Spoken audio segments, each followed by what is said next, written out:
Cherry's three.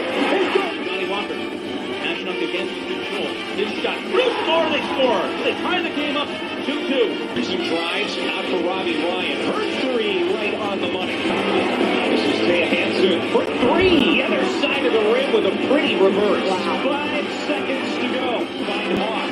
Hawk spins. It rolls off. And Arizona State wins it. Edwards pulls off. And buries the puck. Daniels takes the shot for three.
And welcome into Pitchfork Lunch. A little scenery from today's spring practice.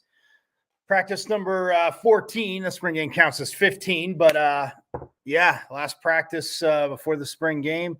And well, it won't be the traditional spring game, but you'll hear about that in a little bit as again caught up with Coach Dillingham and Coach Ward after practice today, which was awesome.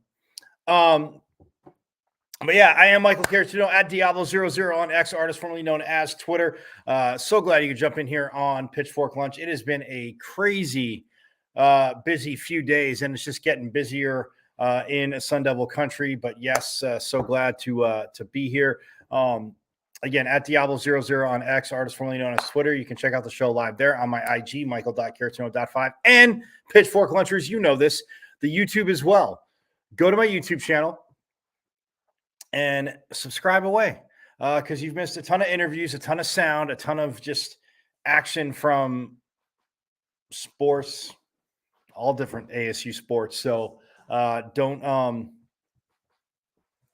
if you've missed it, again, if you can't enjoy lunch with me, that's a bummer. But again, I'd love to have you here.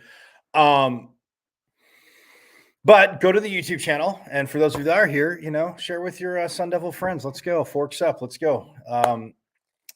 Share away. But go to YouTube and then go to my channel. It's at M as in Michael, V as in Victory, C as in Cat 005 at MVC005 on the good old YouTube. And any interviews you've missed, coaches, players, insiders, voices, all that good stuff, friends of the program, all that good stuff you have missed.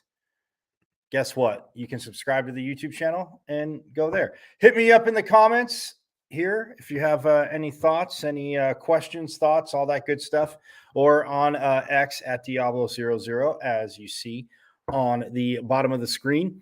Yeah, so practice 14 today went well. Got out early too, and you'll hear why in a little bit. And when we hear from Coach Dillingham on wrapping practice early before the spring game / showcase, I guess showcase would be a great word. On Friday, 6 p.m., Mountain America Stadium. Get on out there, kids. Don't be bashful. Get on out there. And check it out. It'll be, again, it'll be a little different, and you'll hear why in a little bit. But, yeah, I mean, look, this team, they've taken strides, and, yeah, they've taken some hits. We've lost some players in the transfer portal. I mean, most recently, obviously, Ed Woods. Cam Scadaboo tweeted yesterday, he's a Sun Devil for life. But Ed Woods transferred, and that was really a shock to anybody, not really saying anything, which,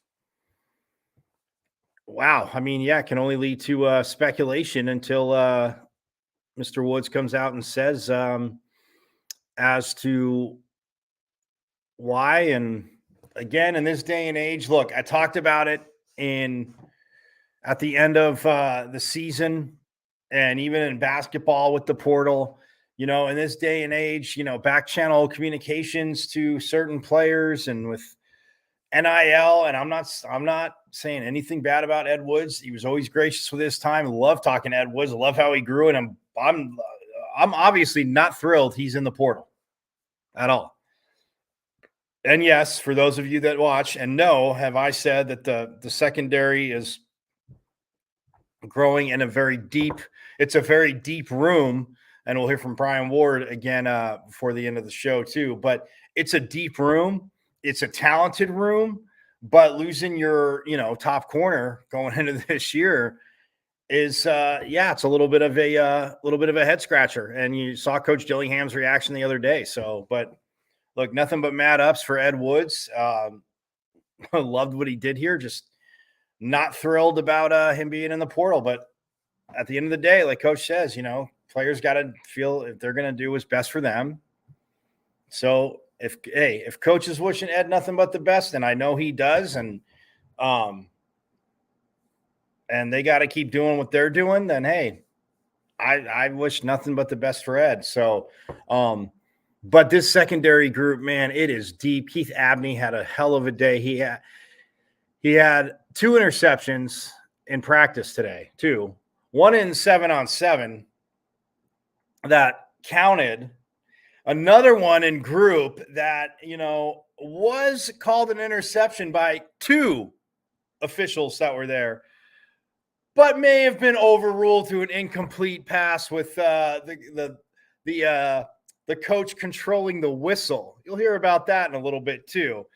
But yeah, Keith Abney again, man, just a hell of a spring. And when we had Coach Ward on talking about him and what he can do. I mean, playing nickel, can he slide out to play corner? Yeah, I mean, Javen Robinson, the transfer in from Washington State. We'll hear about him. Like I've said, this is a very deep room. Losing Ed Woods does not, yes, of course it takes a hit. Of course it does.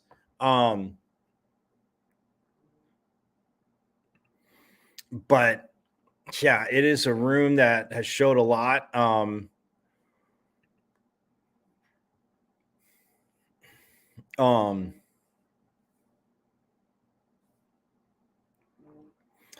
And yeah, it's again very, very exciting. Rodney Bimmage, I mean, true freshman, came in early. Like he's a young man that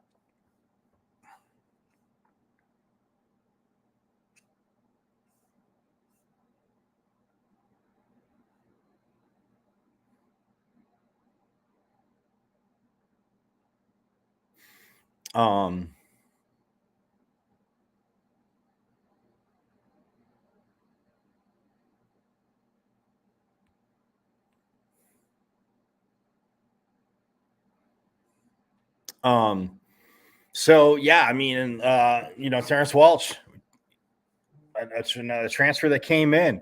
Javen Robinson as well. I mean, we heard from Keontae Bradley, who, I mean, the athleticism, the understanding, I think he does grip the scheme. So, man, and then you got Cole Martin who transferred in. So, yes, how can you not be excited about this group? But yes, it needs to be done on the field. Overstate the obvious. Totally get that. But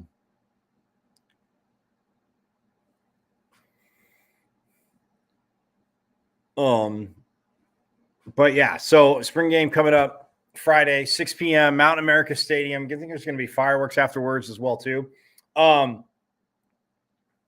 So, and also underway in Sun Devil Country.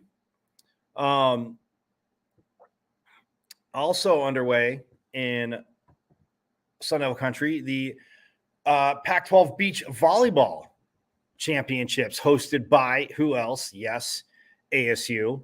And it got underway. It started today. First match was at 8:30. And it was between number 9 Oregon and number 8 Utah, and Utah beat Oregon 3-1. So, well, okay, first of all, I digress. It is today, tomorrow, and Friday. And pretty much all day events, all 3 days. So today, tomorrow, Friday.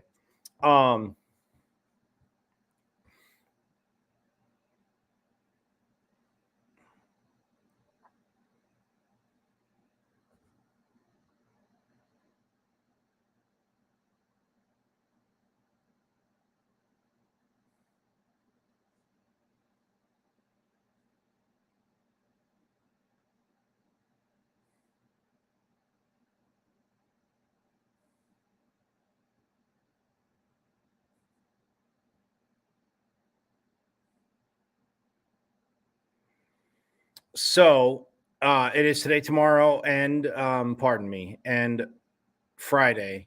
Obviously, today started at 8:30 a.m. That 8-9 matchup. Then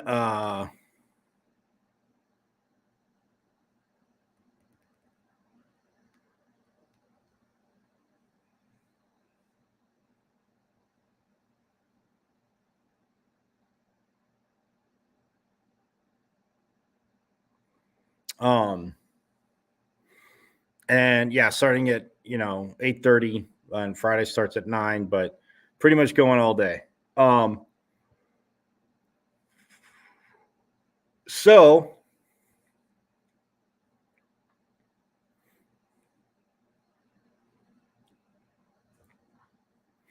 So Oregon and Utah in the 8-9 matchup. Utah was 8, Oregon was 9. Utah won that 3-1.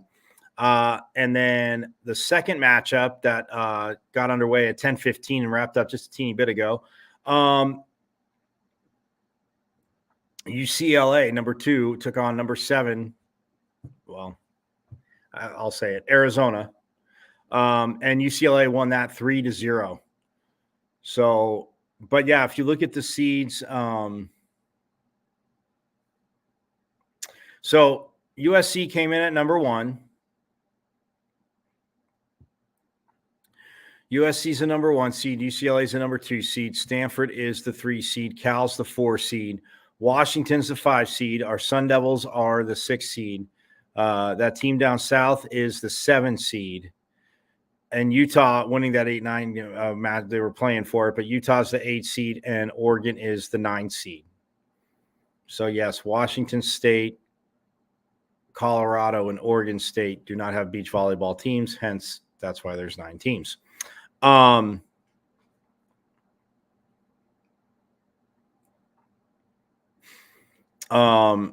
Yeah, so those are the first 2 matchups. Like I said, Utah beat Oregon, and then UCLA beat Arizona. And now, right at noon, the 3-6 matchup, number 3 Stanford taking on number 6 Arizona State. Right now, and then at 1:45 we have number 4 Cal taking on number 5 Washington, and then in match number 5 at 3:30. So Utah got to wake up and play early and get the victory. Now they'll be back on the sand at 3:30. Utah will take on number 1 USC, and then at 5:15 the contenders bracket matchup, since Arizona already fell and Oregon fell. So Arizona will take number 7. Arizona will take on number 9 Oregon at 5:15. That'll wrap up today's play. So if you happen to be out and about in the area, go over to beach volleyball area, I guess you could say, which is literally right behind the right field fence from Farrington Stadium. So that is what's going on there. And then tomorrow, like I said, depending on, winners bracket, then we'll have the contenders bracket. But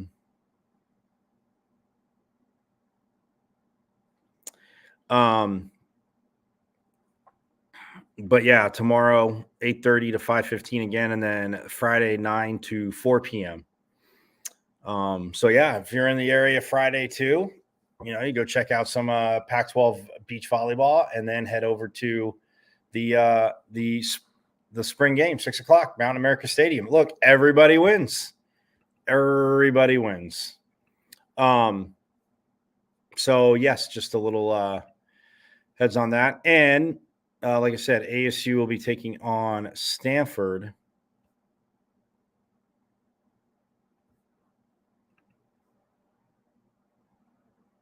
And how did they fare against Stanford this year? You're asking, right? I know you are.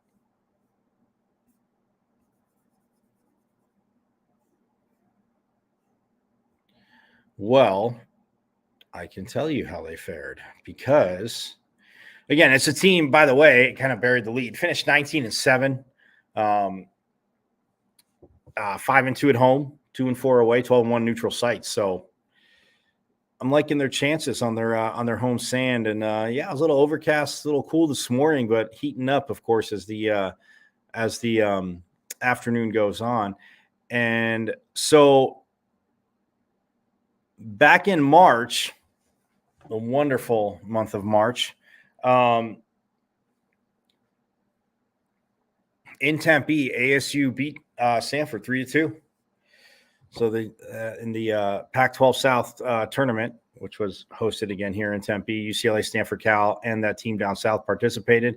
And ASU lost 5-0 to number 1 UCLA, but won 3-2 over number 2 Stanford. Lost 3-2 to number 7 Cal, and then won 3-2 over number 19 Arizona. And then they, of course, split with Arizona, lost 3-2 down in Tucson for the Pac-12 North tournament, which was up in – that was after the Pac-12 North tournament. But, Yeah, they lost to SC 4-1, lost to Washington 3-2, then beat Utah 5-0, Oregon 5-0. So 2 teams they should have taken care of, they did. And then again, right there with Washington and USC, obviously the number 1 seed. A little bit of work to do, but get on out there, man. Support the Devils. Finally getting to get out there last Friday, and I'm thinking I shall be out there tomorrow. So yeah, looking forward to it. But yeah, it's very, very exciting. Also, men's golf, they are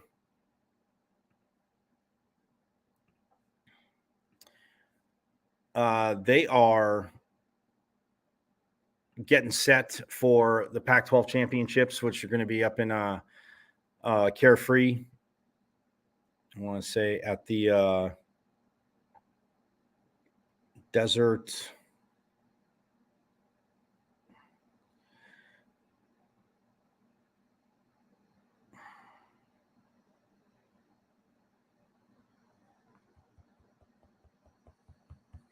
Oh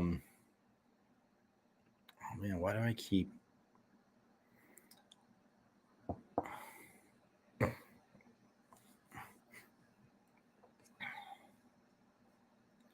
Why do I get? It's like desert. I mean, there's a lot of courses, and it's not desert. It's not Desert Hills.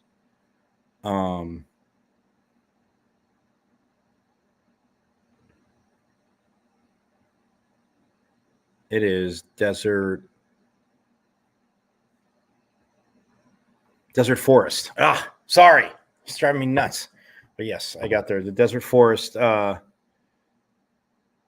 Golf Club in Carefree. Again, beautiful course, beautiful scenery. And yeah, they're getting underway tomorrow at 6:30 because tomorrow, or is it Friday? It's Friday. Yeah, Friday. They're actually they are starting at 6:30 a.m. because they're playing the first 2 rounds, and then Saturday and Sunday, obviously each just Friday with 36 holes, followed by 18 on Saturday, 18 on Sunday.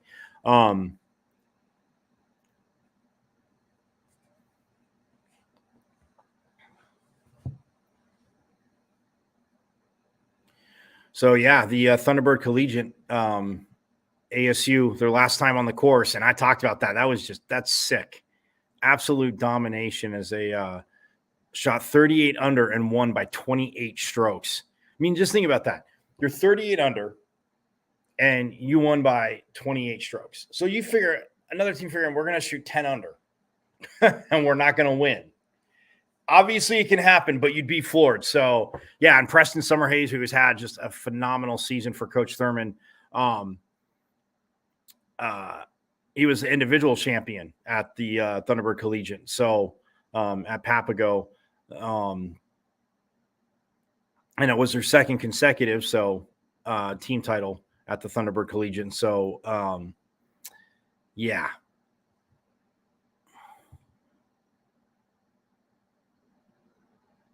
So most Pac-10/Pac-12 team titles, by the way, heads up since 1979, because both Arizona State and that school down south joined the Pac-10 in 1978-79 athletic season. But since then, Arizona State has won 12. They won in 79, 81, and a little bit of a break. 79, 81, then 89, 90, 93, 95, 96, 97, 98, 99, 2000. Yeah, again, golf was rocking. There's always rock, but when I was in school there, it was phenomenal. But yeah, so, I mean, think about that. 95, 96, 97, 98, 99, 2000. 6 in a row. 6 in a row. And then a little bit of bounce back, but and then they won it again in 2008. So it has been a second. Oregon has won 1. Well, so ASU has won 12. They said USC's won 8. 1980, 84, and 86. And then they took quite a break. Well, in the 90s, most teams did take a break thanks to, yes, forks up all day long. But USC, 80, 84, 86, and then 2001, 2002, 2007, 2011, 2018. Stanford has 7. They won in 92 and 94. Might have been a guy by the name of Tiger Woods at Stanford, 94. May have heard of him. And then, on the 20th anniversary, they won their next one. So 2014, 15, and 16 went for the three-peat, and then won in 2019, and they took it last year. UW has won 5, 88, 05, 2009, 2010, and 2022. UCLA has also won 5, 82, 83, 85, and then 2003 and 2006. Yes, I do have to mention that team down south. Sorry, I have no problem mentioning it because we have 3 times as many as they do. So it's okay. But that team down south won in 87, 91, 2004, and 2021 is their most recent. So, yes, they do have one, obviously a little more recent, but I think the Devils are on their way. And then Cal has 2 in 2012 and 2013, and then Oregon, the one in 2017. John Rahm won the 2016 title, and Paul Casey won 3 straight Pac-10 titles from 98 to 2000. Was around for that, which is a conference record for consecutive Pac-10-12 titles. Other Sun Devils who have won Pac-10 championships are Scott Johnson in 97, Mickelson in 90, gold medalists Dan Forsman and Tony Grimes in 81, and Jim Bertoncino, the co-medalist in 1980, and co-medalist Scott Watkins and Dan Krunist in 79. So yes, and they did finish second in 2023 last year. They were 6 under for the tournament, and as host Stanford, you took the title last year, but the Devils were pacing that event by who else? Preston Summerhays at 2 under, 278, and he finished 12th overall. Coach Thurman, again, looking forward to working on catching up with him after the Pac-12 championships, but earned 3 Pac-10 titles in his 14 years at Washington, as the Huskies claimed the team title in 2010, 2009, and 2005. UW has not won Pac-12 title since 88 prior to his 2005 championship. So, yeah, Coach Thurman, he's got some experience, obviously.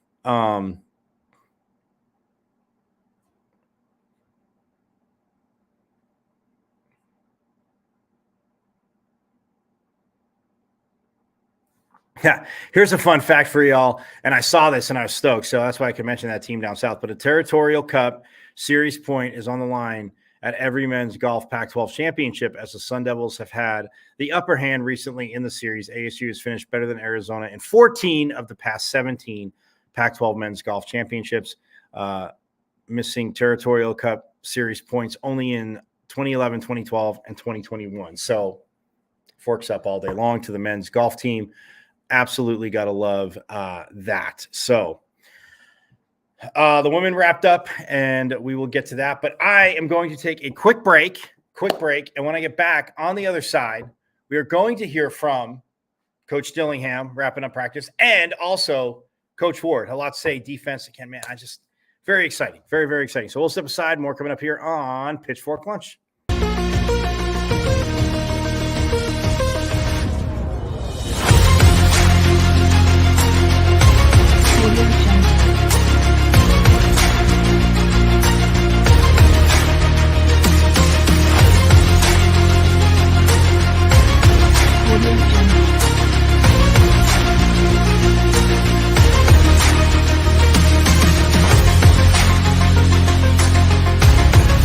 Audio Jungle.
Go!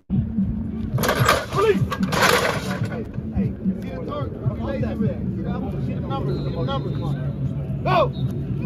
Release! I like it, James. James, you're good. You're good. You work hard. Good work. Go! Release! Come on, Dorma. Slow. Convert the pass. Later on, convert the pass. Go! Release!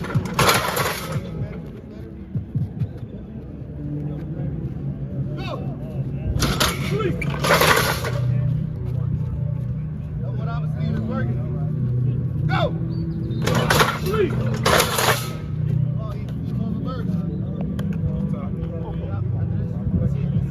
Go!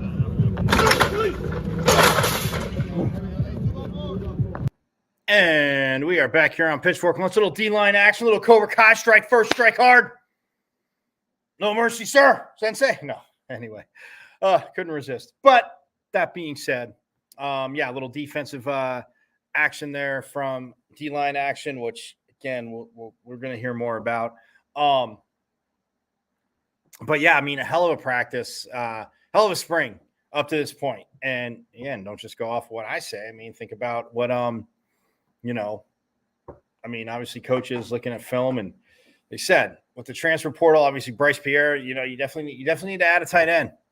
And we heard from Coach Mons, the other day yesterday that, you're not going to rush. You're not just going to bring somebody in, it's not going to be the right fix. And where are you? You're back even behind square one, right? So, but yeah, a tight end, a quarterback, maybe, another corner, but with the depth there, yes, if guys are ready, how guys have to improve, but step up. But yeah, I mean, it's definitely a tight end. I would think would be coming in through the portal, but like Coach Mons said, and Coach Dillingham too, it's got to be the right fit. So, but yeah, with that being said, let's get right to it. Let's hear from Coach Dillingham today, wrapping up practice number 14 on the for football, and we'll hear what Coach Dillingham has to say, his thoughts, and going forward, how the team has grown so far and speed bumps they've dealt with, but just how different overall this was from last spring. But without further ado, here is Sun Devil football head coach Kenny Dillingham. They weren't fast, right? And we got to learn how to be able to practice full speed with helmets on. So I made that an emphasis from last fall that I wanted to fix in spring. And today, I actually felt we did that. It was high tempo, good energy, guys chasing the ball, right, without pads on. And you have to be able to do that if you want to play games that matter at the end of the season. Was there any pleasant surprise, you think, that kind of materialized itself, something you weren't expecting from practice one that's really seen now? I just think our team is, I've said this before, I would say my team's pretty tight. Like the majority of our guys have grown together. And I think you can hear that with some comments just from people who show up, whether it's a recruit or an alumni who comes around our building and feels the culture that's building. They can feel that. It's just natural, comfortable.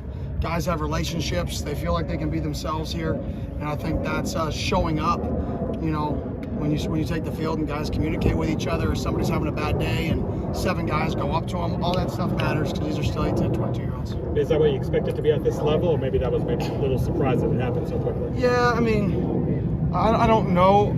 It's such a different age of college sports that to say I had like an exact science of is it year 2 or year 3, we should have that.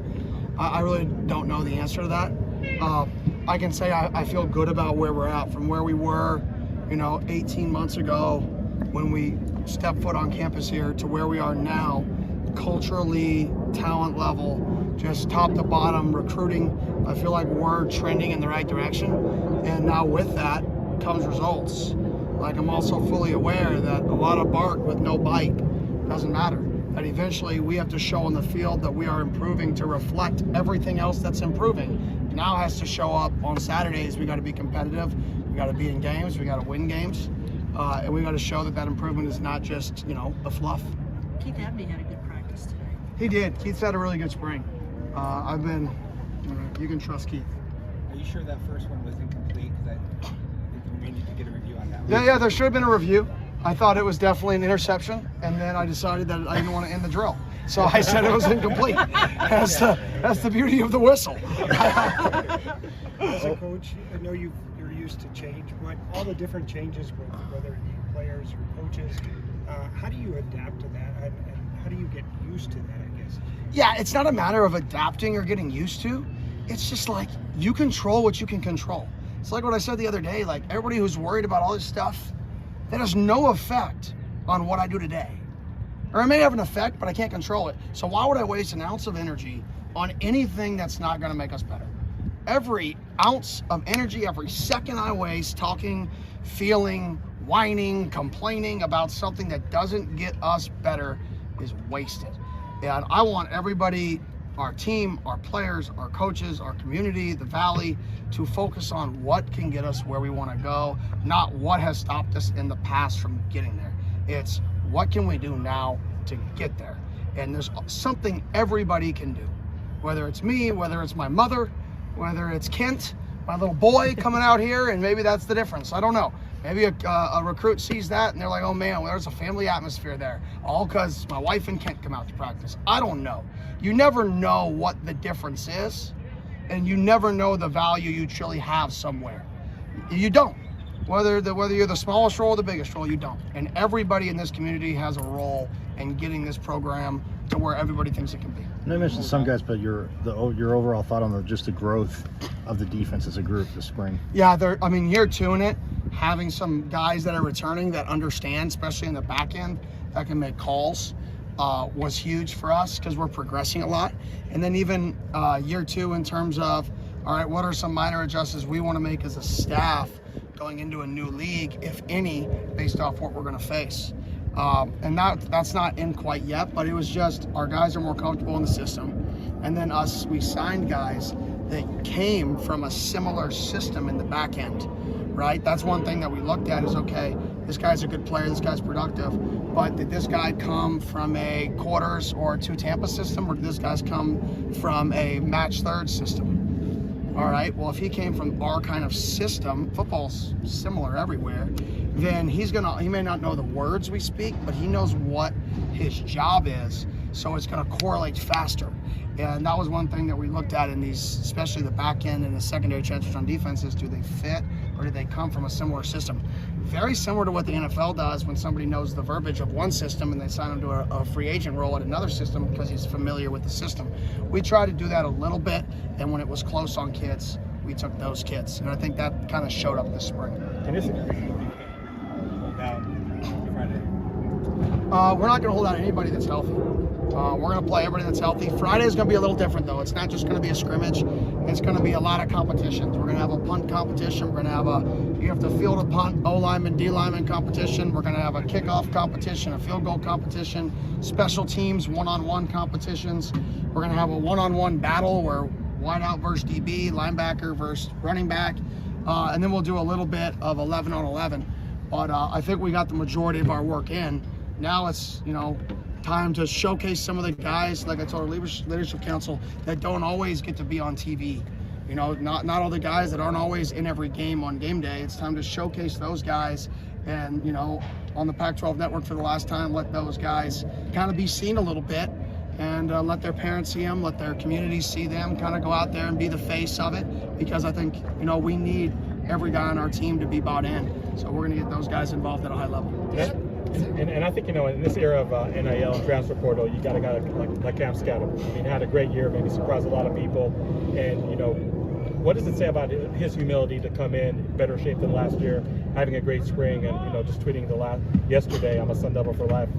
Yeah, it's awesome. I think it just shows the direction we're going. If you look at the guys that we brought in as a staff, I think we've lost one guy that our staff has brought in the last 70-something guys we brought in. I think one of those have been our guy, a guy that we signed. And I think the guys that we're signing trust us because we don't lie to them, we don't promise them, we give them the hard truths, and they take those hard truths and they grow from them and get better. And they see that maybe some people will just tell me what I want to hear. Maybe that'll hinder my growth. But here you're gonna get the truth whether you like it or not. And I think for a guy like Scat, he took that and he challenged himself. He got in the best shape of his life, and he's probably my top 3 MVPs of camp because of his mindset and attitude. This spring ball has been absolutely night and day. I told him after the season, I don't know if you're a Sunday guy, in my exit meeting. I told him about a week and a half ago, I said, I think you're a Sunday guy. And that's just because his mindset and his work ethic. Spring practices, sometimes you can have dips throughout them, and then maybe especially at the end. What would you say kind of the intensity has been like towards the end of these practices? Has there been any dip in your mind? I think there was one day, it was last Wednesday or last Thursday, sorry, where we took the pads off and they were in helmets and it dipped. It wasn't a great day. So I think a little bit, but I think our guys, for the most part, like, they want it. Like, they want it. They want to be good. Like, today's warm-ups weren't great. Xavier and Alfred brings everybody in, gives them a little talk, like, hey, we got to snap out of this. We got to go practice. Let's maximize today. And then we went out and had a really good day today. And I think that's what I told our guys after practice is, we can't always be the coaches. You guys got to be able to look at each other and get yourselves out of a hole. And today we were about to fall into a hole, and our own team stopped us from falling into that in practice, and that's why I cut it short.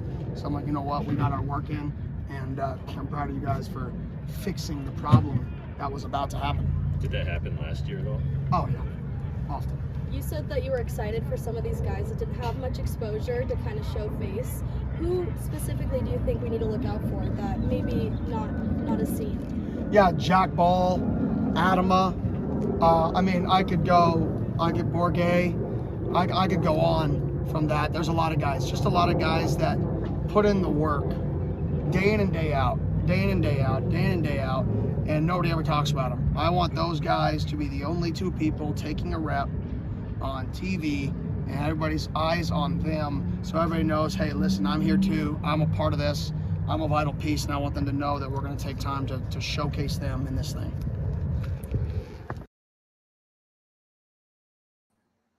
And there you see it. There you hear it from Coach Dillingham. And look, that is the way he's talking about it, obviously, the spring game. And, you know, to highlight guys, not just to highlight so stay around, but like you said, they're putting the work in. They have put the work in. And being out there and you see it and, you know, guys getting better. And it's, you know, they might be called on at some point. So you can see why he would say that. So, but yeah, you heard right there, Keith Abney goes, that's the beauty of the whistle. So, yes, Abney will go down credited after further review with 2 interceptions today in practice. And yeah, coach just wanted to keep the drill going, but I even heard one of the officials come over and confer with the other officials saying, oh, his hand was under it.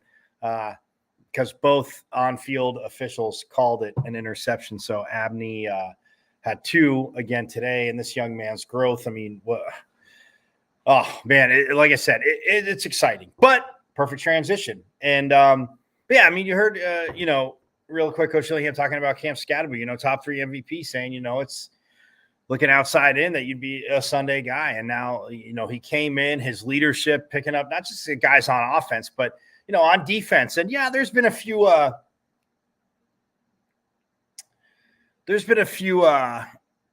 you know, spats and, you know, funness and banter. I guess more so spats, banter, you know, with the guys on defense when he's running the ball every now and then. But, you know, it's picking each other up. It's that support. And, man, what Cam Scatterby means to this team. And, you know, he said in the backfield with, you know, a Kyson Brown and a Carlos Brooks, a Raleek Brown as well. Like it's awesome. Very, very exciting. So, but you heard, you know, coach, like they could be physical this year. There's a lot more growth, just in general because of the physical spring that they were able to have and the depth. I mean, you know, like you said, the defensive line, that's why I asked him like how they've grown. And when he's touching on, you know, the guys that they brought in, guys that came back and understand the system and, you know, the language and everything, like he said, the verbiage. So it's awesome. But yeah, speaking of that, perfect transition. Now we're going to hear from Sun Devil defensive coordinator Brian Ward. You know, he's just getting, you know, it's one of those things you're trying to get him out of the mode of what he already knew and, you know, what he'd done in the previous program that he'd been at. So he's kind of, that nice starting to really come into his own, you know, at that position. And in terms of what he's doing the first couple steps after the ball is snapped, and really buying into the fundamentals of what we want to do and the principles of what we do on the defensive line. So he's just coming along really well. Really excited about it. Does he remind you at all of a little bit of Deshaun? Like maybe his stature, and maybe he seems like he's very happy and just very affable and articulate. Like, does he remind you of him at all, or is it just that's us? the guy that we had in mind when he came in. You don't replace a guy like Deshaun, so because he was so effective at what he did. So he kind of gives us a blend of a couple things, a couple of good skill sets that he's going to bring to the table. He also does some things better than Deshaun, so we're excited about it. And then secondary-wise, Coach, how do you feel Montana's grown? I mean, this spring, I know last year obviously he was looking good as a freshman, got banged up. Obviously he had to sit out, but how do you feel his growth has been this spring? It's been great. Having him for a full spring and all 15 practices. Last spring it was all brand new to him, and it was learning a new language, new terminology. And he's coming along. He's another guy that has a lot of position flexibility. I think he could play 3 different positions in our secondary because of his skill set, his athleticism. He can run, he can cover, he can tackle. He's still learning the playbook, and I'm excited to see just what he's going to be able to contribute this fall. And learning the playbook too. I mean, with what Keontae has done, I know he's made some plays. Obviously, Keith Abney, who Coach admitted taking an interception away from because of the whistle in group there, but. Well, he got it back in 7-on-7. He did. He did get it back at 7. Yeah, it wasn't taken away there. That's right. But I mean, with Keith and what Keontae has done, I mean, just this group. I mean, I know you've talked to me about flexibility, but when you're looking at it, I mean, you're putting guys. If you put them in, from corner to nickel or from safety, moving them up. How is this group accepting of that, and how much more, I guess, fun does it make it to call the defense for you? Yeah, I mean, it's really how I install it. And they all know it's part of the deal. Like when they come here, we don't want, we really kind of run it, a lot like, an NFL roster might run it. I'm trying to get the best 11 guys out on the field, and I'm trying to teach this conceptually. And we're looking for guys that have the football IQ to be able to learn more than one position. Because if we recruit a guy for one position and he can't play that position, and he can't play any other position, then what are you going to do with that player? So we're trying to do what's best for those players, and we're trying to do what's best for us as well in terms of helping us be successful on the field when it matters the most. So, putting those guys in positions where they can succeed, it's really we teach conceptually, and then we try to adapt our system to what our personnel can do. It seems like you do have some versatility, though. Yeah, that's the beauty of it, and that's really a byproduct of our recruiting philosophy and our evaluation process. What if? How much of a loss is that, and how do you kind of avoid? Well, I mean that was our goal. Like when we set out here 14 months ago or 15 months ago when we got here is it is a team sport, and one guy is not going to be the determining factor whether we're successful or not. And that's one of the things is we really have our recruiting philosophy here, and our evaluation process is really starting to take hold right now in terms of our depth and the position flexibility that we have guys, on defense being able to do. I mean, you see defensive line-wise, we have guys that play, multiple positions in multiple situations. At linebacker, we have cover linebackers, we have run-stopping linebackers, we have guys that can play both positions. Mike or the Will, or can play that big nickel position. And in the secondary, we have several guys that are multifaceted and can play the strong, the free, or the nickel in any given situation, or even come in and play dime. So, losing one guy, it's really, that may have been fatal for us last year. I think it would have been, but I think where we're at right now, in the way that we're building this roster, it's just we just got to move on. How do you feel? We're gonna build with the guys that want to be here. How do you feel the defense overall as a unit and a group grew the most this spring? I just think the overall, like we're able to do some things that we weren't really able to do due to our lack of depth, lack of knowledge. And like I've said from jump, I've said it from day one of spring, we have a core group of of guys that know what the standard is and know what we're doing on defense, and they know the why we're doing it. And those guys being here have allowed us to take the next steps in installing this defense and being able to get more specific with how we call it and putting us in better positions based on what offenses are going to do. And we've worked a lot of that this spring. I mean, and we prepared this spring for a lot of the opponents that we're going to see this fall. So we weren't able to do that last spring, and a lot of what we did this spring was a true preparation for what we're doing in the fall, whereas a year ago we were just trying to lay the foundation. The other guy I really like, the other guy that I really like that I think is taking a step forward is CJ Flynn. Yeah, you know, he's really taking that. You know, the best thing about freshmen is they become sophomores, and he's really growing into that role. I mean, we really expect him to be a difference maker this second year. Expect him to return punts too. I mean, he did make that catch in the challenge. Hey, more so him than Leaf. Okay, so I actually tried to coach Leaf on that one. Coach, how do I catch punts? I was like, get your nose underneath the ball, get your elbows together, and he really tried to. He just didn't track the ball. You know that dude hadn't played baseball before. So we want to see Kenny out there getting punts. I love it. With his knee, I don't know that he moves around real well, but I bet on him if his knee was okay.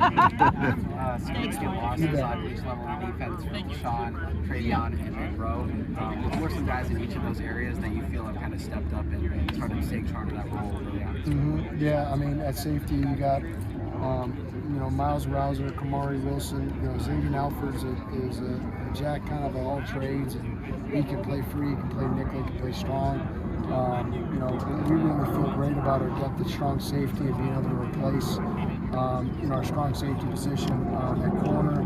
Javen Robinson's really stepped up. He's been a very consistent performer. He's exactly what we thought that he was going to be.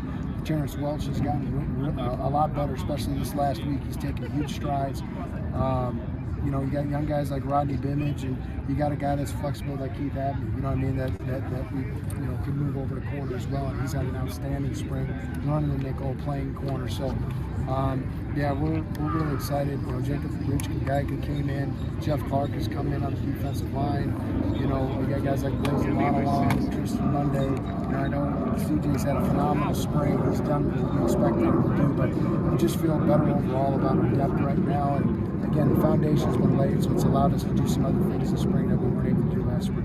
What are some things that you saw from Javon at Washington State and from seeing him play there to now kind of early on in spring ball as far as his skill set development? He was just he was a guy that just had phenomenal athletic ability, could really run, great elite change of direction. And even though he's our fifth corner up there, even his freshman year, he made the wild plays at practice. So that was a great room up there at corner. Several guys that are either getting a shot in the league or in the league right now. So Javen has as high a ceiling as any of those guys, if not higher. So we're really excited about his development and what kind of year he's going to have this year. You mentioned earlier this morning how pleased he was with the IQ of the linebacker, especially with the transfers that sort of bolstered the depth there. That was then. Where are they now, right, in terms of that was like several weeks ago? They're just getting better and better. I mean, some of the things that they're doing, it's just kind of amazing to me because of all the things that their offense has given us and the looks and the ability to get lined up to what they're doing is just super impressive, and it starts with those guys right there. So those guys are all buying in, and it's just a testimony to some of those leaders in that room, in terms of their work ethic and their preparation. It's really impacted those guys that came in. And you got to remember, all three of those guys played a lot of football before they got here. So that's something that we vetted before he got here. Towards the end of last season, the numbers in that room kind of made it so that maybe you couldn't practice the way you wanted to the level with the amount of sort of intensity. Now that it's a lot more solidified, there's numbers, there's depth. Someone has to sit out, another guy can step in. How has that helped? Spring progression for the unit. Depth is everything. That competition drives performance, and when guys don't feel like studying their playbook or studying or asking questions in a meeting, when they feel the pressure of having to perform, it's either going to make diamonds or it's going to make guys turn and walk away and jump in the portal. So and these guys are just wired a certain way. They're all used to playing, so they understand the preparation of what it takes to be a Division I football player. And with losing someone like Trey Brown at that particular position, how have you seen you talked to AJ about this a little bit, dynamic of you guys mixing with some of the returners and finding sort of the leadership in that room. So again, Trey really did. He was such a great example for those guys like Tate and Caleb McCullough, Crew Jackson, Kavion Thunderbird, the guys that have been there. He had a big influence on those guys and a big impact about just how you bring your lunch pail to work every day and how you're going to approach every day in your preparation, whether it's meetings, whether it's a training table, whether it's the training room. Trey just left a great legacy in that room, showing guys how to be unselfish, how to lead from a humility standpoint, and just putting the work in every day, also coming to work every day just with a positive attitude and never having a bad day. So those guys have laid that foundation in the room, and whoever those guys were before, and we don't know, in terms of, we don't know who they were in their other programs, but, that room just has a culture, and, it's setting the culture for our whole defense. And culture for the whole defense. And yeah, I mean, Trey Brown, I talked about it, obviously, which as the draft gets started tomorrow, wish this young man nothing but the best. And we'll see, if he does get drafted, gets an opportunity as a free agent. But looking forward, to the draft, obviously, Ro Torrance could be a day 2, early day 3 guy. I'm reading all synopsis and stuff. So, Deshaun Mallory be very interesting. Her Coach Ward, obviously, talking about Brown there, but like what Deshaun Mallory meant to the defense as well. So, but yeah, just overall this defense, like you talked about it, and he said that last year. When he said that, I was like thinking, one of the first things I remember in talking to him saying that, when you're looking at, guys and, if you're recruiting high school players, corner, safety, and he said, we're recruiting like guys that are defensive backs that can play both positions. Now, he also did say when we had him on the show on Monday, obviously recruiting the nickel, he said, because again, you might get 3 to 5, say, pure nickels in the country a year can play nickel, how, for the scheme, but how nickel is supposed to be played, how coaches are looking for it to be played, what it can do. So true nickels there. So that is,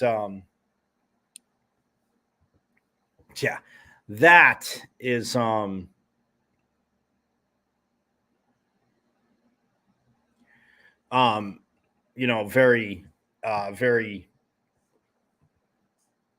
interesting, but, and he talks about it. I mean, obviously CJ Fight kidding around and Leaf try to field a punt in the main event, the challenges, offense, defense. And he's a center. He does a hell of a job. And he did. Coach was right. He tried. So I was walking in, I see it and I'm like, oh, and, trying to field it. But then CJ Fight got under it and, able to make a play. So we'll see. We'll see if I know Mr. Fight would probably be very thrilled if his son was back there.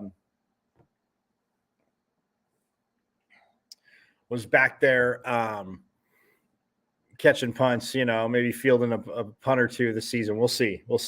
No, but in all, all kidding aside, it's one of those things where that's why I asked him, how do you feel that the defense is growing? And it's just like he says, calling it, verbiage, bringing that, he says something Trey Brown did with linebackers, just bring your lunch pail to work, do the work. And, you're not having it's tough because everybody's got stuff going on in their life, but, never having a bad day. And then being around Trey Brown, just like I said, all of, last year, spring, obviously fall camp, the season, like always awesome to talk to. So again, we'll see what happens with him in the draft. But for this Sun Devil defense, guys, what Coach Ward does, big fan. And, Coach Carrington obviously working with the defensive backs or corners and the safeties, and obviously Coach Ward working with them too. But then you see the D line, and the linebackers, for Coach Cooper have kind of been that group that, yes, is, is kind of talked about, but you look at, like you talked about, guys like a Keyshawn Elliott, guys like a Tate Romney, obviously Caleb McCullough, Kavion Thunderbird, who back from,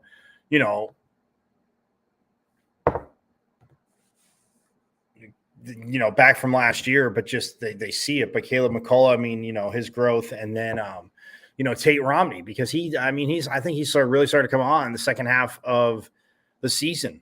Last season, tough as a season as it was. So we'll see what happens. We shall see what happens. So, but that is going to do it. Also, hey, don't forget, obviously, the men's golf tournament Friday, and I'll talk about it tomorrow because it's Thursday, but Friday, Saturday, and Sunday at the Desert Forest Golf Club in Carefree. Again, get on out there if you have the opportunity. Also, baseball had no midweek game this week.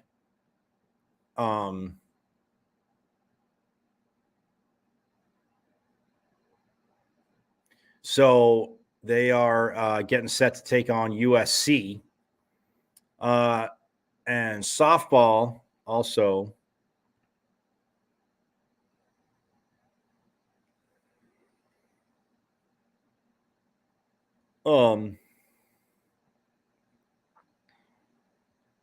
they get set to take on USC this weekend. So again, it's a busy weekend in Sun Devil country. You have your options.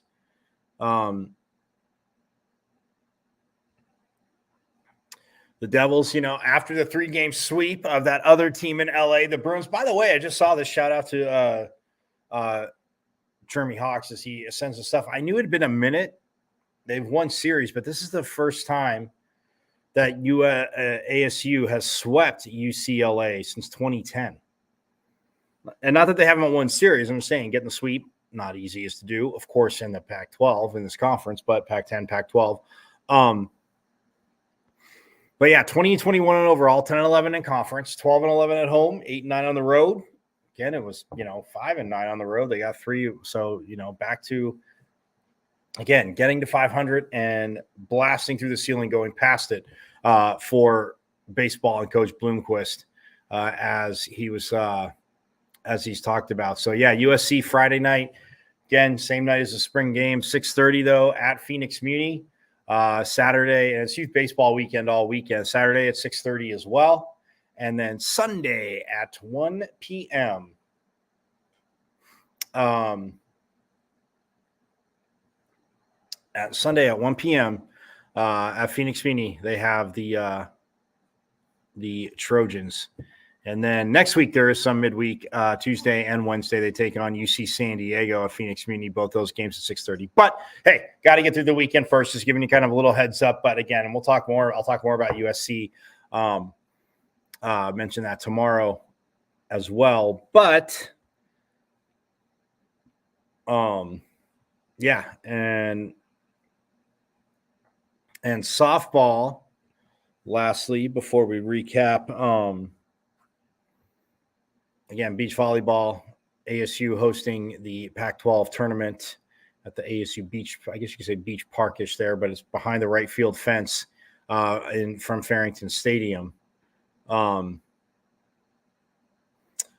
Which, speaking of Farrington Stadium, the softball team again coming off a tough 3-game sweep, territorial cup battle between the Devils and, yes, that team down south.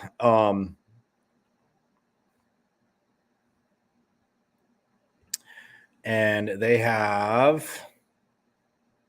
Cal coming up this weekend. And, they're at home for the next 6. 3 against Cal this weekend, and then the first weekend of May, they have the Bruins coming to town. But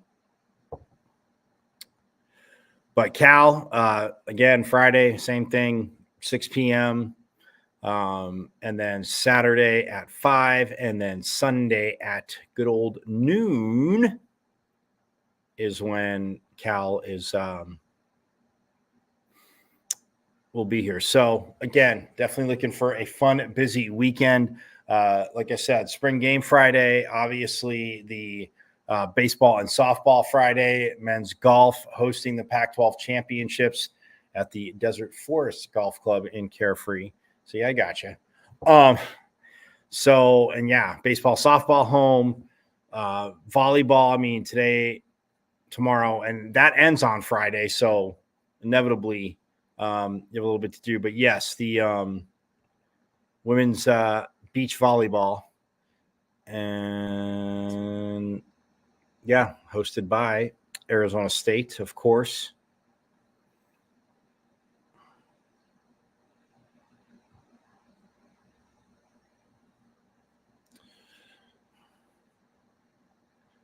Well, no, wait, you know what? I wonder if it is up real quick, and then I'm going to get out of here.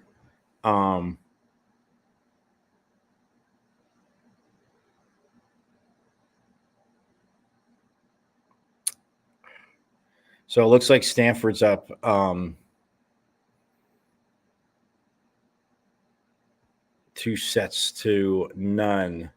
So we'll see if ASU can battle back.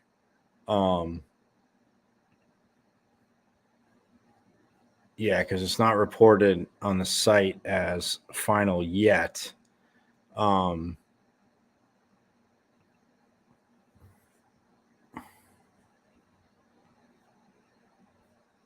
But yeah, Stanford was up 2. Looking at that. So, but again, today, tomorrow, and Friday, again, out at ASU, again, right behind Farrington Stadium, all that good stuff. So that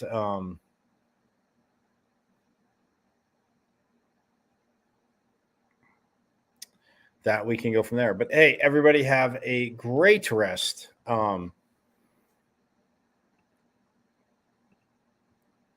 Of your Wednesday.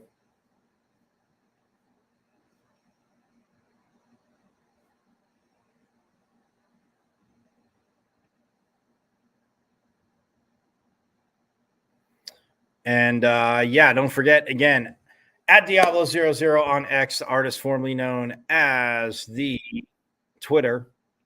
You can follow me there. Obviously, follow me. Hit me up. Send me messages, comments, thoughts, all that good stuff. At Diablo00 on X. Also, my IG, michael.carrison.5. And guys, subscribe to the YouTube channel for any interviews, any sound, everything, the inside to practice, all that good stuff. Sound. Subscribe to the YouTube channel. Go to YouTube. Go to my channel. It's at M as in Michael, V as in Victory, C as in Cat 005 at MVC005 on YouTube, and subscribe away. Again, because we got more guests coming up. ASU hockey announcer schedule too, by the way. I will get to that tomorrow. Definitely will get to that tomorrow because yes, they are playing Michigan. A lot of people have seen that. So yeah, in October, Michigan shall be here. So just saying. But nonetheless, ASU hockey with the schedule. So looking forward to again efforting to catch up with Coach Powers again before the semester ends, and obviously another recruiting and doing things. So got to set something up with Coach Powers to talk about that schedule. But I will talk about that tomorrow. Go through it. Obviously, like I told you, volleyball schedule's out too, women's volleyball. So very exciting. Obviously, football schedule's out. We know that's been out for a while. So yes, exciting news and stuff like that. Just first year as not a member of the Pac-10 or 12 as we know it. So, hey, have a great rest of your Wednesday. I will see you tomorrow. Same bat time, same bat channel. And don't forget, get on out to all whatever events you can get out to, but you have a lot of options this weekend. So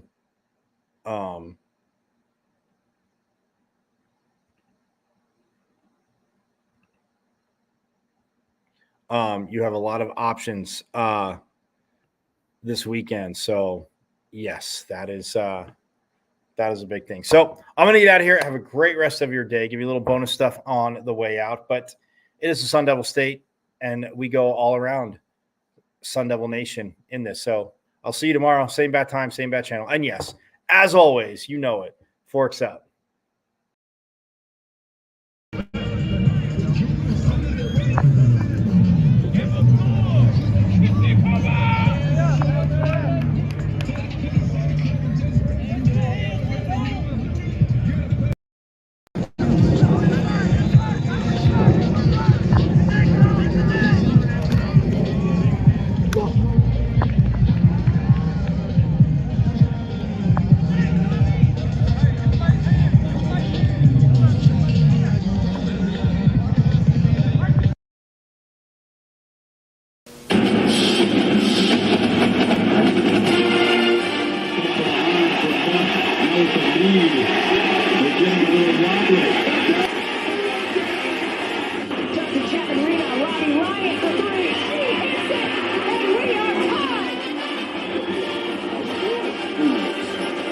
Carries three.